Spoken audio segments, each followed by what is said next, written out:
लेकिन लोग मुझे ऐसे देखते हैं जैसे कोई 20 साल की मासूम लड़की हो। शादी को 5 साल हो गए थे, पर मेरे पति को मैंने 3 साल पहले एक बीमारी में खो दिया। 3 साल से मुझे किसी ने छुआ तक नहीं है। गांव के सभी लोग, बूढ़े और जवान, मुझ पर लट्टू रहते हैं। सच कहूँ तो मुझे अंदर ही अंदर बहुत अच्छा लगता है, क्योंकि मैं भी एक औरत हूँ, मेरी भी ख्वाहिशें हैं।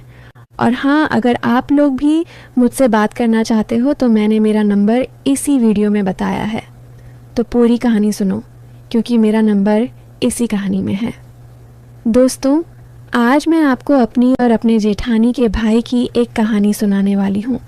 कहानी बहुत ही ज़्यादा मज़ेदार होने वाली है, जिसमें आपको बहुत मज़ा आएगा। तो कहानी पूरी सुनना और देखना मेरे और मेरे देवर के बीच आखिर क्या क्या हुआ। चलिए दोस्तों, शुरू करती हूँ। हेलो दोस्तों, सबसे पहले मैं आपसे रिक्वेस्ट करना चाहती हूँ कि वीडियो देखने के बाद सब्सक्राइब ज़रूर कर लीजिएगा। मैं इन वीडियोस को बनाने में बहुत मेहनत करती हूँ और इसी से मैं अपना खर्चा चलाती हूँ। जो भी सब्सक्राइब करेगा, मैं दुआ करती हूँ कि उसकी ज़िंदगी बहुत अच्छी, अमीर और खुशहाल हो। प्लीज़ प्लीज़ सब्सक्राइब कर लीजिएगा। हेलो दोस्तों, सबसे पहले तो दिल से शुक्रिया उन सब का जो मेरी आवाज़ सुनने के लिए रुकते हैं। मैं हूँ आपकी राधिका। घर में बस मैं, मेरी सास और मेरा देवर अजय। अजय मुझसे 6 साल छोटा है, यानी 22 का। कॉलेज ख़त्म करके गांव लौटा, अब दुकान चलाता है और कभी कभी खेत भी देखता है। मैं बताऊं अपनी सूरत के बारे में थोड़ा। लोग कहते हैं कि विधवा होकर भी मैं अब भी बहुत हसीन लगती हूँ।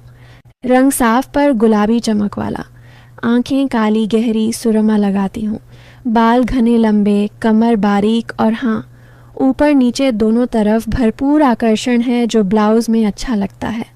घर में ज़्यादातर साड़ी ही पहनती हूँ, कभी कुर्ता पर, कभी लहंगा पर, ज़्यादातर साड़ी, क्योंकि सास कहती हैं बहू विधवा होकर भी घर की शान बनी रहे। अब बात करते हैं उसकी, अजय की।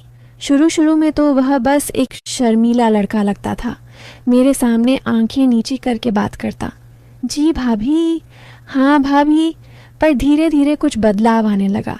नहीं कि वो कुछ गलत करता, पर उसकी नज़रें मेरे चेहरे से ज़्यादा देर नहीं टिकती थी, नीचे सरक जाती थी। कभी मेरी गर्दन पर, कभी छाती की तरफ, कभी कमर पर। और जब मैं उसे देखती, वह झट से नज़र फेर लेता, चेहरा लाल हो जाता। मैं समझ गई थी कि उसके मन में कुछ चल रहा है, और सच कहूँ तो मेरे मन में भी कुछ उथल पुथल होने लगी थी। 3 साल हो गए थे किसी मर्द के स्पर्श को।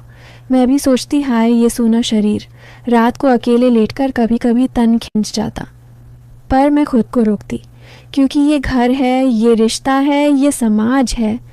एक शाम की बात है, मैं आंगन में चूल्हे पर रोटी सेंक रही थी। साड़ी का पल्लू हवा में उड़ रहा था। अजय दुकान से लौटा था, पसीने से तरबतर। वो सीधा मेरे पास आया और बोला, भाभी आज बहुत प्यास लगी है, पानी मिलेगा? मैंने मुड़कर उसे देखा। उसकी आंखें मेरे चेहरे पर थीं, लेकिन फिर धीरे धीरे नीचे गईं, जहाँ पल्लू थोड़ा सरक गया था। मैंने जानबूझकर पल्लू तुरंत नहीं ठीक किया, बस हल्के से मुस्कुराई और बोली, अंदर मटका में है, जा ले आ। वो अंदर गया, लेकिन लौटते वक्त फिर रुक गया, मेरे ठीक पीछे खड़ा हो गया। मैं रोटी सेंक रही थी, थोड़ा झुकी हुई, मेरी कमर खुली हुई थी। वह इतना करीब था कि उसकी सांस मेरी पीठ पर लग रही थी। भाभी आपका पल्लू, उसने धीरे से कहा। मैंने पीछे मुड़कर देखा। अरे हाँ शुक्रिया।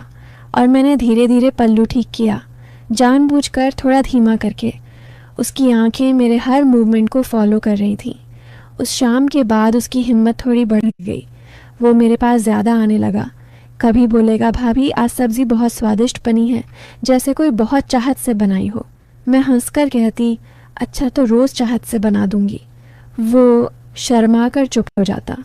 एक दिन दोपहर में मैं छत पर चढ़ी थी, कपड़े सुखा रही थी। गर्मी बहुत थी। मैंने साड़ी का पल्लू कमर में खोस लिया था ताकि काम आसान हो। ब्लाउज़ थोड़ा ऊपर चढ़ा हुआ था, पसीने से पेट चमक रहा था।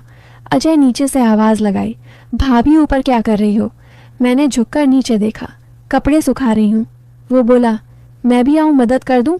मैंने हंसकर कहा, आ जा। वो चढ़ आया, हम दोनों साथ में कपड़े टांगने लगे। कई बार उसके हाथ मेरे हाथ से टकराए, कई बार उसकी कोहनी मेरी कमर को छू गई। मैं चुप रही।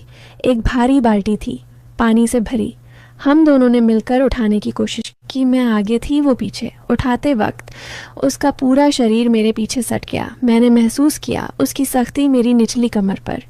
एक पल के लिए दोनों रुक गए। मैंने धीरे से कहा, अजय। संभल के वो हड़बड़ा गया। सॉरी भाभी, बाल्टी भारी थी। मैंने कुछ नहीं कहा, बस मुस्कुराई और काम में लग गई। पर उस दिन के बाद वो स्पर्श मेरे दिमाग में बार बार आने लगा। धीरे धीरे बातें घरेलू होने लगी। वो मेरे साथ रसोई में खड़ा होकर बात करने लगा। कभी मेरी सब्जी पूछता, कभी मेरी मदद करता, कभी मेरे बालों से पत्ता निकाल देता। एक शाम मैंने उसे कहा, अजय तू शादी कब करेगा?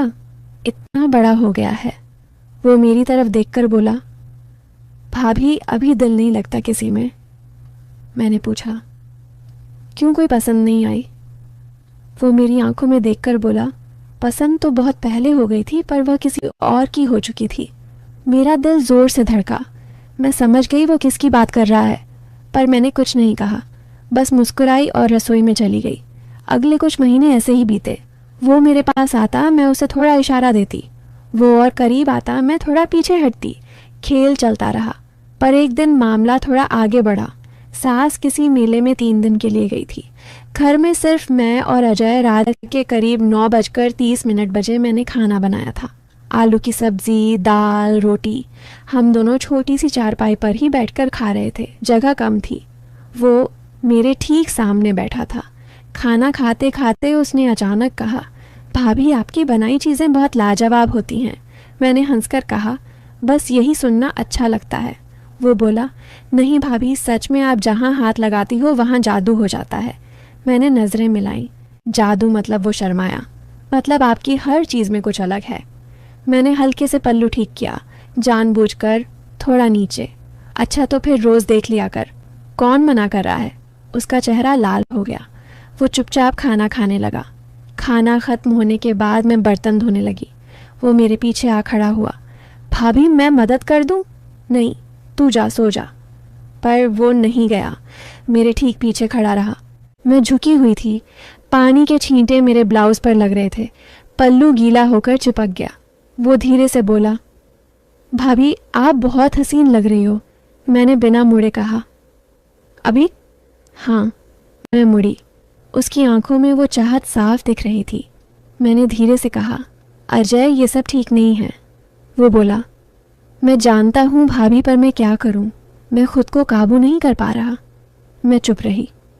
फिर से बोली, अगर मैं कहूँ कि मैं भी थोड़ा महसूस करती हूँ तो उसकी आंखें चमक उठी। सच में भाभी, मैंने सिर हिलाया। पर हम ऐसा कुछ नहीं करेंगे जो गलत हो, समझे?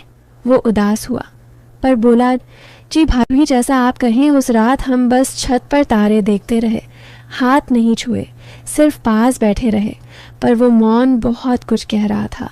अगले कई महीने ऐसे ही बीते। धीरे धीरे वो मेरे लिए और ज़रूरी हो गया, मैं उसके लिए। पर हमने कभी एक लाइन भी नहीं पार की।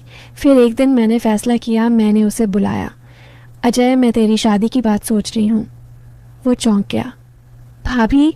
हाँ, तुझे एक अच्छी बहू लानी है। मैं तेरी भाभी रहूँगी हमेशा। वो रो पड़ा, बहुत रोया। भाभी आप मेरी दुनिया हो, मैं आपसे अलग नहीं रह सकता। मैंने उसके सिर पर हाथ रखा। मैं भी तेरे बिना अधूरी हूँ, पर यह रिश्ता पवित्र रहेगा। मैं तेरी बहन जैसी, दोस्त जैसी, माँ जैसी रहूँगी। वो रोता रहा। फिर मैंने उसकी शादी तय की। लड़की का नाम था प्रिया। बहुत अच्छी, पढ़ी लिखी, मीठी स्वभाव वाली। शादी की तैयारियां हुई। मैंने खुद उसके लिए कुर्ता चुना, जूते देखे, सगाई की चीज़ें देखी। शादी के दिन मैंने उसे तिलक लगाया। उसके माथे पर हाथ रखकर कहा, हमेशा खुश रहना, तेरी खुशी मेरी खुशी है। वो मेरी आंखों में देखकर बोला, भाभी आपने मुझे सिखाया कि सच्चा प्यार रोकने में भी होता है। आपको मैं ज़िंदगी भर नहीं भूलूंगा। आज वह अपनी पत्नी के साथ खुश है। मैं वही पुरानी राधिका हूँ, घर की बहू, सास की सेवा करने वाली, देवर की भाभी। पर कभी कभी रात को जब तारे चमकते हैं, मैं छत पर अकेली बैठ जाती हूँ। सोचती हूँ कि वह सारे इशारे, वह नज़रें, वह करीबियाँ सब एक बहुत खूबसूरत सपना था